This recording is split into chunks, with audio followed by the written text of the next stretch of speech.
새로운 총리가 들어온다라면 신뢰를 찾아가는 과정이 되지 않을까.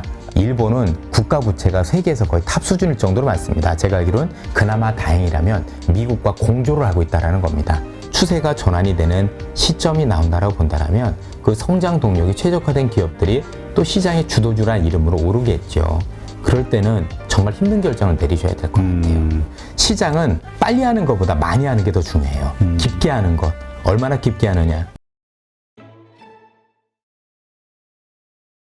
최근에 그 영국 총리가 이제 교체가 됐죠. 네. 말도 많고 탈도 네. 많았는데 이래서 세계 금융 상황이 상당히 좀 위험한 것이라는 걸 다시 한번 느끼게 네, 해준 네, 네. 상황이 됐었는데 CSF 도설도 있었고요. 어떻습니까? 지금 이제 그 뭐 우리 한국도 지금 채권과 관련해서 신용 경색에 대한 리스크가 자꾸 불거지고 있잖아요. PF부터 시작해가지고 그래서 뭐 금투협회장인가요? 저 한국은행 총재 만나서 좀 뭔가 대책을 세워달라 요구도 하고 이건데 이거 뭐 글로벌리 뭐 비슷한 상황이니까 이 금융 위기 우리가 소위 생각하는 이거에 대한 가능성 이건 어떻게 보세요?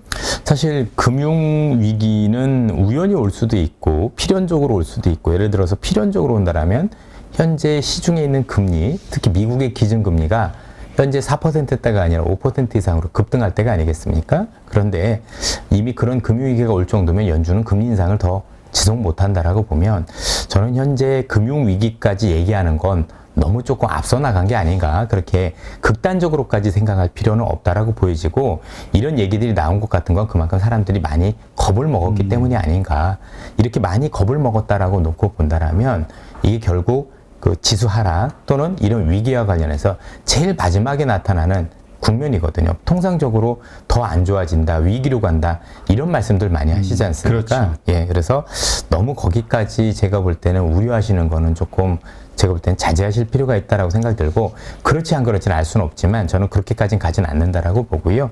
이렇게 뭐 위기가 많이 불거졌던 이유는 그만큼 현재 올리는 금리가 부담스럽다는 얘기가 될 거고 또 취약한 국가들 입장에서 자꾸 금리를 올리니 더 어렵다는 건 반증이 아닐까.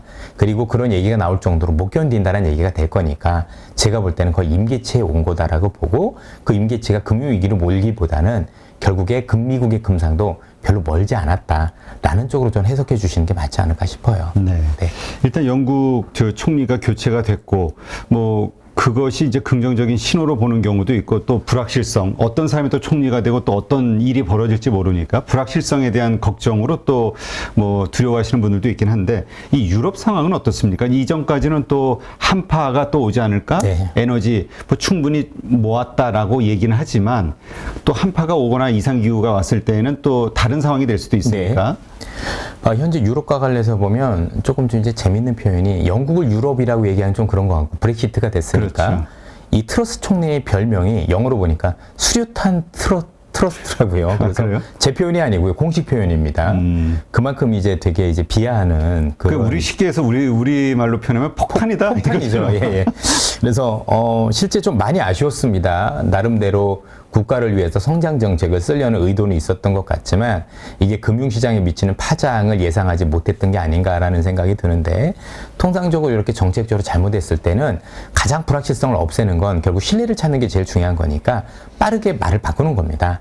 아, 내가 정말 잘못했고 감세를 돌리겠습니다. 시장 신뢰를 최선을 다하겠습니다 했는데 이분 같은 경우는 그러지 않았던 거죠. 끝까지 우기다가 몰려난 케이스가 됐으니까 궁극적으로 이분이 더 계셨다라면 더 신뢰가 없었을 것 같아요. 그리고 이분이 왜 물러나는지 시장에서는 알고 있기 때문에 영국에 현재 있는 이제 다시 이제 총리를 뽑겠죠. 총리는 이와 반대되는 사람을 뽑을 가능성이 높아서 오히려 새로운 총리가 들어온다라면 신뢰를 찾아가는 과정이 되지 않을까라는 측면에서 놓고 보면 점차적으로 불확실성은 해소되는 쪽으로 가지 않을까. 아직까지는 영국에 대해서 못 믿겠다는 얘기들이 많은 게 사실인 거고 다만 어쨌든 새로운 분이 들어와서 그분이 그래도 시장에 부합하는 그리고 시장이 원하는 답을 주기 시작을 한다라면 제가 볼 때는 너무 우려까지는 할 필요 없지 않겠느냐. 그나마 다행이라고 생각을 합니다. 저는 이분이 계속 있었으면 많이 문제가 됐을 것 같아요. 지금 근데 영국도 이렇게 그 정치 정책 하나에 이렇게 흔들릴 수 있다라는 그 취약성을 보여줬잖아요. 근데 사실 영국 경제보다도 더 심각하고 어려운 것이 예전 과거 피그스 국가들. 그렇죠. 그때보다 이탈리아보다. 예. 이탈리아, 뭐 포르투갈, 그리스, 뭐 이제 스페인 여기도 예전 그때 위험했던 때보다도 부채는 훨씬 늘어나 있고 더 위험한 상황이라고 하는데 실제 위험한 상황인 건 맞습니다만 다행인 거는 유럽에 있다라는 겁니다. EU 체제 안에 있고 유럽연에 있으면 특히 그 유로화를 같이 쓰고 있는 국가들은 그래도 그거를 구해줄 수 있는 기금들이 마련이 돼 있습니다. 그래서 이탈리아 자체는 위험할 수 있지만 그 기금을 통해서 막을 수 있기 때문에 오히려 영국의 위험보다는 덜하지 않느냐라고 생각이 들고 최근에 다행인 건 뭐냐면 유럽에 공급하는 가스 가격이 크게 하락을 했습니다. 고점 대비해서 아마 3분의 1 정도 이렇게 크게 하락을 해서 다소 조금 이제 숨통을 튼 게 아닌가 라는 생각이 듭니다. 물론 이제 겨울에 어떻게든 해서 많이 달라질 수는 있겠지만 지금은 조금 한숨을 돌린 상황이다라고 보시면 될 것 같고 그리고 앞서도 말씀드렸다시피 유럽은 공동체이기 때문에 그 안에서 기금을 가지고 이 국가들을 막을 수 있다는 점에서 놓고 본다라면 실제 이탈리아가 위험해진다고 하더라도 그 위험이 전 유럽으로 번지기 이전에 유럽이 나서서 뭔가 공통적으로 방어를 할 가능성을 염두에 두는 게 맞지 않을까 싶습니다. 네. 이번에 그 이탈리아에서 극우 정치인 100년 만이라고 하던데 네. 무솔리니 이후 그 여성 총리 이것으로 인한 또 뭐라 그럴까 리스크는 뭐 걱정 안 해도 될까요? 정치적인 성향은 그런데 본인이 그 정견 발표를 할 때 그래도 다행스럽게도 유럽이 하는 정책을 충실히 따르겠다라고 얘기를 했는데 그 이유 중에 하나가 뭐냐면 현재 유럽에 반하는 정책을 쓰면 코로나와 관련된 보조금을 받을 수가 없어요. 네. 그 돈이 제법 크거든요. 그러면 이탈리아 입장에서도 경기가 어렵기 때문에 그 보조금을 받기 위해서는 유럽이 하는 정책에 당분간 따를 수밖에 없다고 보여지고 그분들의 성향이 구구적이라고 하더라도 이런 점들을 감안을 한다라면 정치성에 그렇다 하더라도 당분간 이 어떤 그 구구파적인 성향이 드러날 가능성 매우 낮아 보입니다. 그래서 그런 영향들은 그 뭐 나중에 보조금 받고 이후에 조금 더 긴 흐름을 보고 보셔야 되는 거지 지금 당장 그것 때문에 문제가 될 것 같지는 않습니다. 또 본인들도 충실히 따르겠다고 얘기를 했고요. 그렇군요. 그러니까 일단 영국 그 트러스 총리 사임 이후로 일단은 지금까지 유럽에서 불거졌던 위기와 관련된 이슈들은 좀 잠잠해질 것으로 조금 수면 아래로 내려가는 거로 보셔야 될 것 같습니다. 근데 이번엔 아시아에서 이제 또 네. 문제가 나와요. 네. 아니 무슨 두더지 잡기도 아니고 여기 툭 치면은 이쪽에서 튀어나오고 일본의 엔저가 150엔대 이거는 외환 위기를 불러올 만한 수치다라는 의견들도 있던데요. 어떻게 봐야 됩니까? 실제 그 일본과 관련해서는 좋은 영향이 아닌 건 맞습니다. 그런데 일본 같은 경우는 지속적으로 이런 정책들을 썼었는데 지금 말씀 주신 영국이나 일본이나 같은 맥락입니다. 무슨 얘기냐면 지금 미국이 계속 금리를 올리죠. 미국이 금리를 올리려면 다른 국가들이 탈이 안 나려면 미국이 올리는 것과 보조를 맞춰서 같이 금리를 올려가면서 인플레이션을 잡아야 되는데 영국도 그 반대로 움직였던 거죠. 금리를 올리는 과정에서 그것과 반대되는 재정 정책을 쓰면서 문제가 됐던 거고 일본 같은 경우도 금리를 올리고 그래야 되는데 일드 커브 컨트롤이라고 그래서 자기네들 국채 수익률을 0.25%에 맞추는 그 이하로 맞추는 정책을 쓰다 보니 반대로 움직였는데 그냥 간단하게 말씀드리면 이렇습니다. 일본의 정책은 미국과 금리 차가 벌어지면 벌어질수록 위험해지겠죠.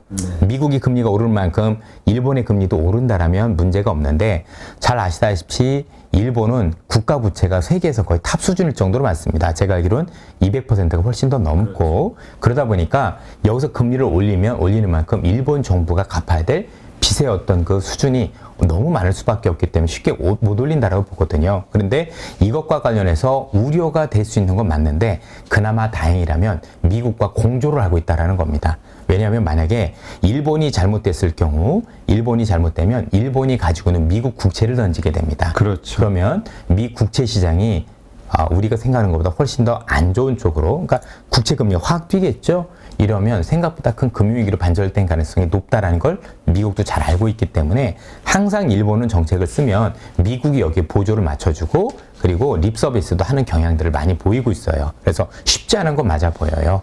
대단히 쉽지 않은 국면인 것도 맞고 일본이 이걸 과연 지킬 수 있느냐라는 데에 대해 고민이 있는 건 저도 동감을 하지만 그 파장을 서로 알고 있고 미국과 일본은 공조하고 있다는 점에서 놓고 본다라면 이 공조가 어떻게 이루어지는지 우선 보실 필요가 있다고 보여집니다. 아울러서 앞서 말씀드렸던 미국의 기준금리 인상에 대한 기조가 거의 정점에 다다른다고 하면 이런 우려도 거의 끝머리에 와 있는 게 아닌가라고 생각이 들어요. 네. 그러니까 이게 지금 금융 위기에 대한 고민을 하시는 분들이 이야기하는 건데, 그러니까 지금 하나하나 짚어봤지만 그럴 위기의 그 가능성은 어쨌든 지금 진행되는 상황으로는 낮다. 이게 이제 결론으로 봐야 되겠죠. 그렇죠. 그러니까 만약에 금융위기를 진행된다라면 둘 중에 하나일 거예요. 하나는 뭐냐면 연준이 지금 물가를 제대로 못 잡아서 통제를 못해서 기준금리, 미국 기준금리 기준으로 5% 이상으로 급격하게 올라가는 경우 사실 그때는 쉽지 않겠죠. 또는 근데 지금 그렇진 않으니까 또는 각국이 또 정책적 실수를 통해서 스스로 무너지는 경우 이 두 가지 경우라고 볼 수가 있는데 이미 영국의 저 사례가 다른 국가들한테 반면교사가 되는 것 같아요.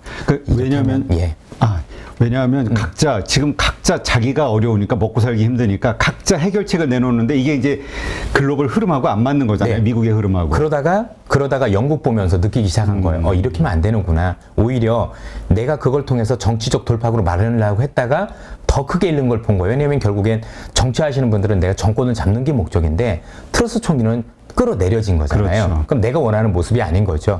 그러면 정권을 유지한다라는 관점에서 놓고 보면 정책을 지금 반대로 쓰면 안 된다라는 걸 봤다라는 거죠. 어떻게 보면 영국의 이 얘기가 금융위기를 막을 수 있는 좋은 예방주사가 될 수도 있어요. 참 아팠지만 영국이 저랬었을 때 오는 저 정책의 실수가 불러올 수 있는 파장은 정말 큰 거고 정치적 생명력까지 잃을 수 있다는 걸 봤다라는 거죠. 그럼 그 뒤에 각국의 국가들이 하고는 싶으나 그런 마음은 있으나 그렇게 행동하지 못하는 억지책으로 재고할 가능성도 저는 역설적으로 있지 않을까라는 판단이 듭니다. 네. 이 워낙 어렵다 보니까 각자 도생이라는 단어처럼 각각 그 자기 나라의 경제를 살리기 위해서 독자적인 정책을 내놓는 거에 대한 두려움도 있었는데 사실 이게 이제 좀 수면으로 가라앉는 것 같아요. 대신에 이런 건 있습니다. 큰 틀에선 바뀌진 않는데 이제 미국이 더 강하게 올린다고 각국이 똑같이 강하게 올릴 것 같지는 않아요. 왜냐면 예를 들어서 최근에 그 호주가 대표적이었는데 호주가 0.5%포인트 금리 올릴 줄 알았는데 0.25에 그쳤거든요. 왜냐하면 호주도 우리나라처럼 주택담보대출 금리가 변동금리가 거의 대출이 60%가 넘어요. 그러면 여기서 기준금리를 미국이 올린다고 계속 똑같은 속도로 따라 올리면 미국은 그런 정도는 아니지만 여기는 정말 큰 피해를 볼 수 있다는 점에서 속도 조절에 나섰다라고 보여지거든요. 한국도 여기서 저는 마찬가지라고 생각을 해요. 지금 이제 많은 분들이 우려하시는 게, 야, 미국이 저렇게 올릴 거면 우리도 미국 금리 차가 있으니까 무조건 이렇게 따라 올려야 되는 거 아니냐. 그렇게 되면 부동산과 관련해서 정말 안 좋은 일이 일어날 거 있을 것이냐. 만약에 따라간다면 그렇게 될 수 있겠죠. 그런데 여기서부터는 일정 수준부터는 제가 볼 때는 혹시 미국과의 금리가 격차가 벌어진다고 하더라도 국내 문제가 다르기 때문에 동일시하지는 않을 거다. 그러니까 방향은 같지만 그 폭과 속도에 있어서는 미국보다 제가 볼 때는 조금 더 심사숙고할 가능성이 좀 높다고 보여져요. 네. 지금부터 그렇게 해야 됩니다. 그러니까 이러한 것들을 감안했을 때 우리 마음속을 짓누르는 공포는 일단 걷어내야 되는 것 같아요. 네. 그러나 어쨌든 우리가 부인할 수 없는 건 지금 시장은 하락장이죠. 맞습니다. 계속해서 하락하고 있어요. 말씀하신 어떤 그 지표들이 나오면서 반등하기 전까지는 추세가 전환되기 전까지는 계속 하락 혹은 변동성이 심할 거로 봐야 되는데 그럼 이미 주식을 들고 있는 분들 입장에서는 어떻게 해야 될 것이냐. 이게 하루하루 우울증 생긴다고 그러거든요. 네. 사실 지금 놓고 보면 저희도 마찬가지지만 팔 기회가 있었던 건 아니었던 것 같아요. 이번 시장은 반등이 한두 번 오긴 했는데 안타깝게도 지수가 하락할 때 내린 종목과 반등 종목이 너무 달랐어요. 예컨대 지수가 반등할 땐 태조 이방원 같은 기업들이 많이 올랐기 때문에 그 기존에 많이 물렸던 분들은 삼성전자를 비롯해서 아니면 IT 쪽이었었을 텐데 서로 달랐다라는 얘기죠. 어떻게 보면 우리가 통상적으로 하락장이라는 것도 알고 있고 그런 상황에서는 보통 반등 때 조금 비중을 줄이면서 현금을 마련해야 되는데 지수 반등했다고 내가 가지고 있는 종목들이 안 오르다 보니까 기회를 많이 놓치지 않았느라는 생각이 듭니다. 근데 앞서도 말씀드렸지만 저희도 마찬가지지만 현 상황에서는 액션을 안 하는 게 맞지 않을까 저는 감히 종목마다는 다르죠. 왜냐하면 지금은 반대로 움직일 개연성이 굉장히 높은 시장인 것 같아요. 사지도 팔지도. 예. 그러니까 지금 저가 매수하기는 쉽진 않은 게 혹시 잘 샀다 하더라도 하루만 빠져도 10%니 이게 참 얘기하기도 되게 어려운 그래요. 것 같고요. 그리고 이게 정말 프로 중에 프로가 아니라면 제가 볼 때는 쉽지는 않을 거라고 생각을 하고 보유하고 계신 분들도 여기서부터는 시장에 대한 극도로 신경을 쓰시는 것보다는 잠시 시장을 잊고 조금 뭔가 반전의 계기가 됐을 때 보시는 게 맞지 않느냐. 왜냐하면 앞서도 말씀드렸다시피 그래봐야 길어야 이게 한 달 남짓이거든요. 가장 마지막 국면일 수 있는 건데 그리고 제일 마지막 국면에서 많은 분들이 변동성이 더 커진다라고 하는데 재밌는 건 그래서 쭉 빠지면 수직으로 올라와요. 그만큼만. 그러니까 추세 전환까지는 아니지만 내가 아우 팔아야지라고 겁먹었던 수준까지는 어떤 식으로도 반등이 옵니다. 그러면 똑같거든요. 오히려 지금 괜히 더 잘못 신경 쓰면 정말 팔지 말아야 될 때 파는 우를 범할 수도 있지 않을까라는 판단에서 지금 오히려 시장을 자꾸 더 고민하면 시장의 악재 얘기만 나오고 금융위기 얘기만 나오니 오히려 거기서 팔지 말아야 될 때 팔 수 있는 우를 범할 수도 있지 않을까라는 판단이 듭니다. 물론 이제 저도 섣부른 판단일 수도 있는데 언제나 보면 뭐 잘 팔았다고 지금 팔아도 잘 파는 게 아니냐 이런 생각도 할 수 있지만 그래서 저희도 일부 손실이 난 것들 같은 경우는 지금은 잘 가지고 일단 시장에 그런 반전 포인트가 나올 때까지 어느 정도 조금 이제 가져갈 생각을 많이 하고 있다는 점에서 보면 저는 그렇게 하는 게 조금 더 그래도 현명하지 않을까라는 생각이 라고 조심스럽게 말씀을 드립니다. 네. 예. 근데 우리가 이제 버틸 때 어떤 희망이라는 게 사실 어려운 상황을 버티게 해주는 버팀목이 되잖아요. 근데 희망을 갖지 못하는 이유 중에 하나가 뭐 기본적으로 50% 어떤 분 뭐 70% 물리신 분들도 꽤 돼요. 네. 어떤 주식들 고점에 사신 분들은 그럼 이게 주가가 3배, 2배 이상은 2배, 맞습니다. 3배 올라야 네. 되는데 이게 그렇게 오를 수 있을까? 이런 고민들. 사실 제가 볼 땐 그게 제일 힘든 고민일 것 같아요. 앞서도 말씀드렸다시피 일정 부분 기나면 지수는 반등할 수 있습니다. 그리고 우리가 수십 년간에 걸쳐도 경험을 했지만 지나보면 또 지수가 올라온 경우도 많습니다. 문제는 그렇게 지수가 오른다고 과연 내가 보유하고 있는 기업이 오를 거냐는 또 다른 문제라고 생각을 합니다. 저희도. 어쨌든 간에 처음에 반등이 크게 올 때는 그래도 낙폭이 컸던 기업들이 반등이 옵니다. 그런데 그 뒤가 중요한 것 같아요. 분명히 새롭게 시장이 시간을 지나서 뭐 당장 오지는 않겠죠. 생각보다 조금 시간이 걸릴 거라고 보여지는데 어쨌든 시장이라는 게 평생 하락하는 장이 있는 것도 아니고 평생 오른 장도 없는데 향후에 어쨌든 간에 추세가 전환이 되는 시점이 나온다라고 본다라면 그때는 또 그 시점과 관련해서 새로운 성장 동력이 생길 것이고 그 성장 동력이 최적화된 기업들이 또 시장의 주도주란 이름으로 오르겠죠. 그럴 때는 정말 힘든 결정을 내리셔야 될 것 같아요. 생각보다 손실이 있지만 사실 그때 교체를 하지 않으면 지수가 여기서 얼마를 가더라도 그 손실이 만회될 가능성이 낮다라는 그래서 되게 힘든 것 같습니다. 그러니까 결국은 다시 반등할 때 내가 들고 있는 주식이 그 반등의 어떤 그 반등폭이라든가 강하게 나오느냐 그렇지 않다면 그러한 주식으로 그렇습니다. 좀 그러니까 예. 소위 주도주로 갈아타야 예. 되는 건데 다만 교체. 보통 이렇게 빠지면은요 바닥이 한 번으로 끝나지 않고 다중바닥이 만들어집니다. 그 다중바닥 때는 사실 움직이시지 않는 게 많거든요.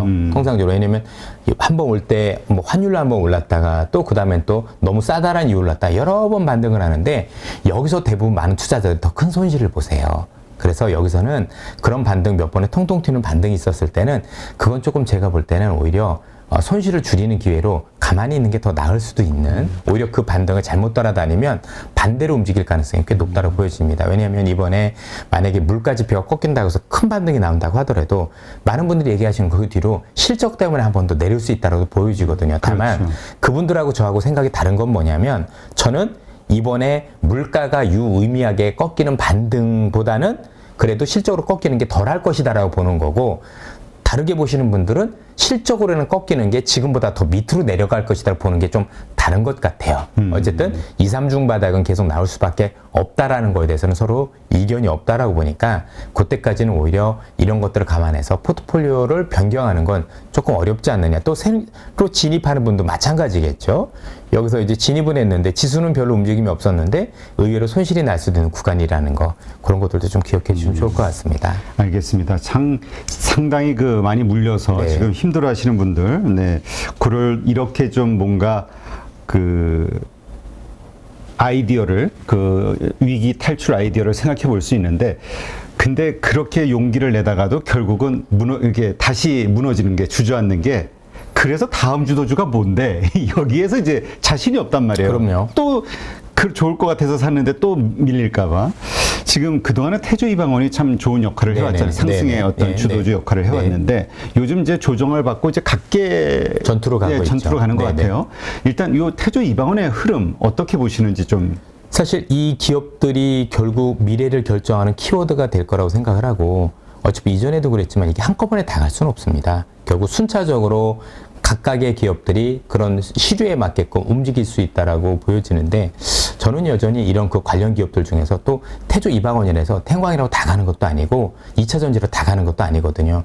최근에도 2차 전지도 오르는 기업과 내리는 기업들이 많이 다르죠. 그래서 2차 전지에 다 올랐는데 이거 안 올라서 그러시면 안 되고요. 그 안에서도 기업을 많이 골라보셔야 돼요. 그러니까 그 안에서 뭔가 있다라고 보셔야 될 것 같고 또 그걸 조금 더 확장적인 개념. 왜냐하면 지금 향후 시장을 놓고 보면 향후의 주도주가 생각보다 우리가 생각하지 못한 데서 나올 수도 있겠습니다만 이미 미국이나 중국은 자기 갈 길을 정해놨어요. 결국 미중 간의 갈등으로 인해서 우리가 보게 될 건 뭐냐면 각각의 국가들이 서로의 공급망을 구축을 하는 거죠. 미국도 미국 나름대로 공급망을 구축을 하고 중국도 중국 나름대로 공급망을 구축하고 거기에 최적화된 기업들이 지금 움직인다라고 보시면 되겠죠. 그건 누가 보더라도 법안으로도 밀고 있는 거잖아요. 그렇죠? IRA. 네, IRA법. 그러니까 인플레이션 감축법이라 보통 얘기를 많이 하는데 흔히 얘기해서 신재생 에너지에 관한 투자를 하면 많은 보조금을 주겠다. 그것도 10년 동안 주겠다. 10년 동안 주면 그러니까 사람들이 일시적으로 주면 투자를 안 하지만 10년간 주면 그래도 내가 투자를 해볼까 또 만약에 내가 거기서 장사를 해야 되는데 그 설비 투자가 없으면 장사를 못 한다라고 지금 미국 못을 박았기 때문에 안 할 수 없는 지경까지 간다라고 보여지는 거거든요. 그래서 이렇게 할 수밖에 없어요. 그게 가속화됐을 때 그 관련 기업들이 그래도 시장에서는 대안이 될 수 있다라고 생각을 하고 그 이후에는 이제 우리가 알고 있는 것처럼 새로운 신기술이 우리가 생각지도 못했던 기술이 나왔었을 때는 그 관련 기업들도 보셔도 될 것 같아요. 다만 많은 투자자분들께서 지금 시장에 적응이 안 되는 이유 중에 하나는 뭐냐면 기존에 있었던 시장의 주도주는 대부분 IT 기업들이 많았어요. 네. IT 기업들이 좋은 건 뭐냐면 되게 빨라요. 사면 오르는 것도 되게 빨라요. 그리고 오르는 속도도 많죠. 폭도 커요.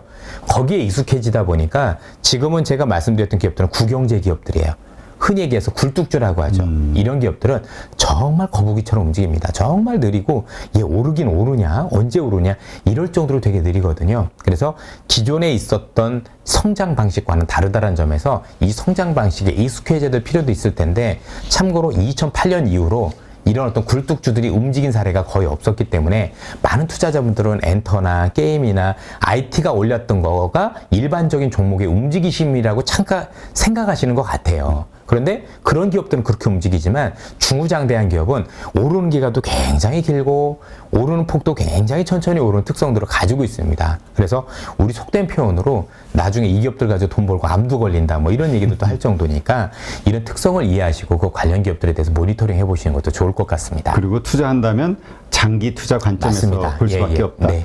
그럼 태조 이방원 가운데서 신재생, 그러니까 2차 전지를 포함한 그 신재생 쪽을 우선 범위로 최우선으로 보시나요? 우선이라고 말씀드리진 않고요. 저는 이미 그 안에서도 이 각각의 단어에서도 이미 선도적으로 움직이는 기업들이 계속해서 나오고 있어요. 그래서 어떤 업종이 먼저냐가 아니라 그 안에서도 기업마다 많이 다르다. 그러니까 소위 지금은 그 관련주에 포함되는 주식이 아니라 좀 올랐다 하더라도 주도주, 네. 그러니까 대장주에 집중해야 된다라는 이야기 하시던데. 그럼 맞습니다. 그리고 왜냐하면 IRA라는 법, 즉 인플레이션 감축 법안도 법안을 뜯어보면 어떤 기업들이 수혜를 받는지 분명히 알 수 있습니다. 그런 기업들을 찾아야 되는 거죠, 이제는. 그런데 그게 이제 이 단어 안에 있긴 하지만 종목별은 또 다르다라는 거죠. 그런 측면에서 뭔가 이제 많은 투자자분들이 공부를 하실 때는 생각보다 깊게 하셔야 돼요. 그러니까 결국은 그 IRA의 수혜를 얻기 위해서는 가장 첫 번째는 어쨌건 미국 현지 시설을 맞습니다. 가지는 게 이제 예, 첫 예. 번째니까. 거기에 투자에 적합한 애들이 다 있거든요. 보면 그런 기업과 그렇지 않은 기업들이 많이 나뉘어요. 왜냐하면 거기에 먼저 투자라고 가 있을수록 먼저 보조금을 받을 수 있지 않습니까? 그렇죠. 훨씬 더 유리한 환경이 되는 거죠. 그러니까 제가 좀 많이 안타까웠던 게 저도 리서치 베이스긴 하지만 기본적으로 공부는 굉장히 깊게 해야 되는데 너무 얇게들 하세요. 마치 뭐 일부 유튜브에서 나오는 몇 마디 듣고 그걸 다 아는 것처럼 착각하세요. 그런 정도 공부 가지고는 시장 대응이 안 됩니다. 정말 깊게 들어가야 돼요. 정말 깊게 들어가서 아 이게 크기가 이런 거구나. 그리고 IRA법도 철저하게 알고 있어야 보이는 거예요. 그냥 이게 인플레이션 감축법을 신재생 이런 정도 알아가지고는 의미가 없습니다. 조금 더 깊게 보고 이게 미국의 의도가 뭐고 미국의 의도에서 우리나라에 최적화한 기업이 뭐고 그 안에서 어떤 기업을 이렇게 쭉 구체적으로 들어가야 되거든요. 그러니까 이게 쉬운 작업이 아닌 거죠. 네. 그런 것들을 각각의 업종에 따라서 한다라면 태조 이방원이 아니더라도 돌파구들은 있기 마련입니다. 예. 일단 기본적으로 많은 우리 개인 투자자들의 습관 중에 하나가 좀 오른 주식, 일단 대장주가 먼저 선도적으로 올랐으니까 올랐네? 그러면 들 오른 주변 관련주를 찾잖아요. 예. 일단 요거는 지금 이 시장 하락장 이때는 맞지 않는 걸로 좀 봐야지 되지 않나요? 꼭 그렇지는 않습니다. 그래요? 그게 뭐 옳다 그르다의 개념은 아닌 거고 앞서도 말씀드렸지만 시장은 빨리 하는 것보다 많이 하는 게 더 중요해요. 깊게 하는 것. 얼마나 깊게 하느냐. 왜냐면 그래야 그 기업이 얼마나 오르지 업사이드가 보이는 거거든요. 예전에 10배 오른 종목들 같은 경우 2배 올랐을 때 사라고 그러면 그때 꼭지라고 다 그랬는데 10배 오르는 경우도 있지 않습니까? 그렇죠. 그게 깊이를 아는 거거든요. 그러니까 빨리 알아서 하는 거는 누구나 다 할 수 있는 겁니다. 아무 의미가 없고요. 기본적으로 얼마나 깊게 내가 시장을 볼 수 있느냐에 대한 내공을 키우는 게 중요한데 그 내공은 경험인데서 나온 게 아니라 누가 더 열심히 깊게 공부해보고 연관성을 파악해보느냐. 그래서 신문도 열심히 읽고 그 관련자료도 많이 찾아보고 스스로 이제 습관이 들어서 거기에 대한 확신 그러면서 그 깊이를 아는 연습들을 지금부터 많이 하실 필요가 있는 것 같아요. 그러니까 결국은 그 기업의 앞으로의 성장 속도와 네, 네. 폭이 앞으로 향후 몇 년간 어느 정도 갈 것이냐 이거에 그거를 대한 스스로. 명확한 이해를 네네, 해야 맞습니다. 된다. 예. 아. 대부분 보면 저희도 안타깝게 생각을 하는데 기업의 보고서들이 많이 나올 때면 다소 많이 올라 있을 때인 경우가 많아요. 그 얘기는 뭐냐면 투자자들 입장에서 저가 매수가 안 되었다라는 얘기죠. 그렇죠. 다만 그게 보고서가 나온 이후에도 뭐 대세 상승 흐름이고 진짜 크게 오를 종목이어서 탄다란 모르겠지만 단기적인 흐름이었을 경우에는 오히려 낭패를 보는 경우들도 많다라는 점입니다. 네. 그래서 야 그럼 보고서도 안 나올 텐데 보고서도 안 나온 기업들 내가 어떻게 하느냐 다 가능합니다. 저는 제가 보고서를 옛날에 썼던 사람이지만 안 쓰는데도 가능하거든요. 충분히 찾아보면 요즘 자료가 너무 많아요. 그러니까 자료가 없어서 우리가 하는 근거가 없어서 못하는 시장은 아니고요. 워낙 많은 자료들이 있기 때문에 그중에 진짜가 무엇인지 무엇을 봐야 될지 아는 게 경쟁력인 것 같아요. 네. 지금 신재생 에너지와 관련해서 긍정적으로 보신다고 말씀하셨는데 이 신재생 에너지에 물론 포함은 안 되는데 그런 기대감을 가지고 있는 한국 국민들에게 그게 이제 원전주란 말이에요. 예. 근데 이 원전주에 대해서는 신재생 전문가분들도 다 의견이 달라요. 일시적인 테마로 봐야 된다는 분도 있고 우리 부장님은 어떻게 보세요? 사실 각국이 어떻게 나가느냐가 굉장히 중요한 것 같아요. 이번에 그 이후에 일단 IRA라는 우리가 인플레이션 감축법에서는 원전이 굉장히 큰 수혜로 되어 있어요. 원전이 먼저 수혜로 되어 있는데 좀 다른 건 뭐냐면 원전 같은 경우는 일반적인 그린과 관련해서는 사실 설치라든가 이런 것들이 늦을 수밖에 없습니다. 왜냐하면 태양광은 여러분들 사막에 생각보다 깔기가 어렵지가 않아요. 풍력은 좀 뭐 할 수도 있어도 그리고 전기차 같은 경우도 공장 짓는 게 생각보다 기간이 오래 걸리지가 않습니다. 현대차만 하더라도 지금 당장 지으면은 2년 안에 완공을 할 수가 있잖아요. 이미 조지아에 짓기로도 했고, 근데 원전은 처음에 부지 선정부터 시작해서 생각보다 많은 시간이 걸리기 때문에 그러지 않느냐라고 생각들을 많이 하는데, 이제 여기서 제일 중요한 거는 각국들이 그린을 하는 과정에서 제일 중요한 건 전력을 내가 원할 때 원하는 수준으로 원하는 가격에 조달할 수 있느냐에 대한 문제가 있을 겁니다. 그런 문제가 원활하다라면 원전에 대해서 나름대로 했던 기대가 조금 줄어들 수 있겠지만 그렇지 않고 역시 풍력하고 태양광만 가지고는 부족했어라는 판단이 나오기 시작하면 원전은 그때부터 각광을 받을 것 같아요. 그래서 약간의 시체가 전 존재하지 않느냐라는 판단을 가질 수 있을 것 같고 이것과 관련해서는 이미 전 세계 각국이 원전을 그린으로 해놓은 거죠. 예를 들어서 유럽도 아시겠지만 텍소노미라고 해서 이것도 그린입니다라고 했던 게 가스하고 원전을 집어넣고 앞서도 말씀드린 것처럼 미국도 이미 인플레이션 감축 법안 안에 우리가 알고 있는 원전과 관련해서 보조금을 많이 주기로 했기 때문에 일단 가능성은 열려있다 정도로 보시는 게 어떨까 싶습니다. 알겠습니다. 하여튼 참 어려운 시장이라 그렇다면 앞으로 추가적인 그 말씀하신 이 태조 이방원에 포함되는 것들이 다시 어떤 시장의 주도적인 역할을 할 것으로 보시는 건가요? 아니면 이거와는 전혀 다른 어떤 섹터에서 뭐 또 주도주가 튀어나올 것으로 보시나요? 제가 뭐 자주 나오면 태조 이방원을 확장적 개념으로 보라. 그거를 사실 했었던 거는 그 안에서 있는 좀 단어를 쉽게 기억하기 위해서 그런 거지, 사실 그 단어의 가장 핵심적인 부분은 뭐냐면 에너지 전환이라는 겁니다. 시장의 에너지가 전환되고 있는 부분들, 또 현재 시장의 자체적으로 가고 있는 산업들이 기존에 있던 디지털 산업 중심에서 우리가 알고 있는 굴뚝 산업, 첨단 제조업으로 불리는 산업으로 넘어가고 있다는 걸 말씀드리고 싶어서 그랬던 거예요. 그래서 머릿속에서 첨단 제조업과 관련된 또는 에너지 변환과 관련된 큰 틀 안에서 뭔가 주도주를 찾아보시는 게 어떨까라는 생각이 많이 듭니다. 일단 그거 외에들을 뭐 어떤 그 새로운 기술이 발전된다면 되겠지만 그건 지금 아무도 자신은 못하는 거 아니겠습니까? 그건 그때 가서 생각해 보셔도 되고, 에너지의 변화는 다 레볼루션, 즉 혁명이거든요. 기본적으로. 또 거기에 말씀드렸던 첨단 제조업과 관련된 부분들도 생각보다 큰 산업이죠. 그래서 이것과 관련해서 뭔가 세상에 변화가 일어나고 있으니 이 변화에 최적화되기 위해서 그 편한 단어를 만든 거지, 딱 태조유방은 찍어서 그건 아니다라는 얘기죠. 그래서 막 그걸 여러 번 설명드렸는데도 불구하고 그 안에서만 너무 좀 좁게 해석하려는 경향들이 있었던 것 같아요. 네, 알겠습니다. 하여튼 이 방송 보시는 우리 가족분들, 네, 이러한 각도에서 한번 내가 들고 있는 주식도 한번 점검해 맞습니다. 보시고, 예. 네, 좀 더 부족한 부분은 공부를 더 하시고, 필요하다면 말씀하신 그런 상황이 됐을 때 종목 교체가 됐든 아니면 인내심을 가지고 버티시든 결정을 해야 되겠군요. 맞습니다. 예. 네, 이제까지 좋은 인사이트 함께 해주신 신한투자증권 이선엽 부장님, 감사합니다. 네, 맞습니다.